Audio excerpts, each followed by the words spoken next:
O livro de Números. O quarto livro da Bíblia dá continuidade à história de Israel depois de serem libertos da escravidão no Egito.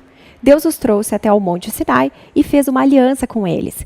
E apesar da rebeldia de Israel, Deus graciosamente proveu uma maneira de eles viverem próximos à sua santa presença no tabernáculo. O livro de Números começa no final do primeiro ano em que Israel viveu na base do Monte Sinai. E eles iniciam a jornada pelo deserto em direção à terra que Deus prometeu a Abraão. A história do livro é estruturada de acordo com cada estágio da jornada do povo. A primeira sessão começa no Monte Sinai, então eles levantam acampamento e viajam para o deserto de Parã. De lá, eles viajam para as planícies de Moabe, que fica bem do lado da Terra Prometida. A primeira parte abre com um censo, onde o povo é contado, e é daí que vem o nome do livro. Há leis sobre como as tribos de Israel devem se organizar no acampamento. O tabernáculo fica no centro, com os sacerdotes e levitas ao redor. E ao redor deles, as 12 tribos meticulosamente organizadas, com Judá à sua frente. Isso tudo era um símbolo elaborado de como a presença santa de Deus estava no centro da existência de Israel como um povo. Isso é seguido por uma série de mandamentos que desenvolvem as leis de purificação do livro de Levítico. Se a presença de Deus estaria no meio deles, todo o esforço deveria ser feito para manter o acampamento puro, um lugar que acolhe a santidade de Deus. No capítulo 10, a nuvem da presença de Deus se ergue do tabernáculo e guia Israel do Sinai para o deserto, e imediatamente as coisas começam a dar terrivelmente errado. No capítulo 11, as pessoas começam a reclamar sobre como estão com fome, sede e como gostariam de voltar para o Egito.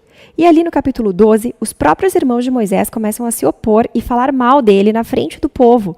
Essa viagem não começou muito bem. A próxima sessão começa com os israelitas chegando ao deserto de Parã, aproximadamente metade do caminho até a Terra Prometida. Ali Deus diz a Moisés para enviar 12 espias, um de cada tribo, para observarem a terra. E quando os espias voltam, 10 deles dizem que não há chance de Israel sobreviver, porque os cananeus iriam destruí-los, e apenas 2 espias, Caleb e Josué, dizem que Deus poderia salvá-los. Mas os outros 10 incitam o povo de tal forma que eles começam a planejar um motim para escolher um novo líder e voltar ao Egito. Deus fica compreensivelmente irritado e Moisés intercede pelo povo. Ele pede a Deus que seja fiel à sua promessa a Abraão, e Deus faz isso, mas sem comprometer a sua justiça. Deus dá aos israelitas o que eles querem, não entrar na Terra Prometida.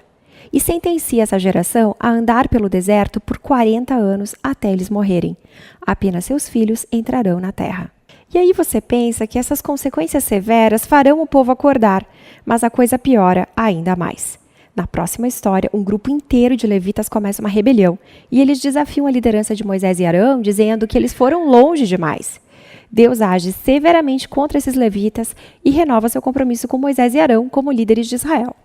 Mas quando eles deixam a região de Parã e caem na estrada, as coisas pioram novamente. Os israelitas começam a reclamar de novo de sede e indagam por que Moisés os tirou do Egito, e Deus diz a Moisés para falar com uma rocha e prover água para o povo. Mas Moisés não faz exatamente isso, ele ultrapassa os limites. Ele bate na rocha 2 vezes e então diz: "Rebeldes, será que teríamos que tirar água dessa rocha para dar a vocês?" Com isso, ele desonra a Deus por se colocar no lugar de Deus como aquele que trouxe a água. E Moisés traz sobre si próprio o mesmo destino da geração que irá vagar pelo deserto. Ele também vai morrer ali e não entrará na Terra Prometida. Depois disso, os israelitas se rebelam novamente, e Deus traz um julgamento bem estranho sobre eles. Serpentes vêm e mordem o povo, e Moisés intercede mais uma vez por eles. Deus diz a Moisés para fazer uma serpente de bronze e colocá-la no alto de um poste, para que cada um que olhar para essa serpente seja curado da mordida venenosa. Esse é um símbolo muito estranho, mas ele se refere ao desafio que Deus tem ao ser fiel à sua aliança. Ele está certo em trazer justiça ao mal e ao pecado dos israelitas, mas até mesmo a justiça de Deus é transformada em fonte de vida para aqueles que buscam a cura em Deus. A partir daqui, o povo entra nas planícies de Moabe, e a primeira parte dessa sessão foca em um personagem estranho, Balaão. O rei dos Moabitas está surtando com esse grupo imenso de pessoas viajando pelo seu território, e ele contrata um feiticeiro pagão, Balaão, para amaldiçoar Israel. Em 3 momentos diferentes, Balaão percebe que não pode amaldiçoar Israel, pode apenas proferir bênçãos. Lembre-se da promessa de Deus para Abraão em Gênesis 12. E agora Balaão não apenas não pode amaldiçoar Israel, como Deus dá a ele uma visão sobre um futuro rei israelita que um dia trará a justiça de Deus para todas as nações. E essa visão nos remete à promessa de Jacó para Judá, no capítulo 49 de Gênesis. Vale a pena dar uma parada para refletir no fluxo do livro até aqui. As histórias de rebeldia no deserto vão se amontoando e piorando cada vez mais. E enquanto Deus traz atos parciais de justiça para Israel, ele também continua mostrando misericórdia e provendo água e comida durante todo o percurso. Mas aí a história de Balaão mostra a graça de Deus em cores vivas, porque aqui está Israel no seu acampamento, reclamando e se rebelando. Mas no alto do monte, sem eles terem conhecimento, Deus os está protegendo e até mesmo abençoando. E esse é o contraste entre a rebeldia de Israel e a fidelidade de Deus no deserto. É isso que faz essas histórias serem tão importantes para as futuras gerações de Israel.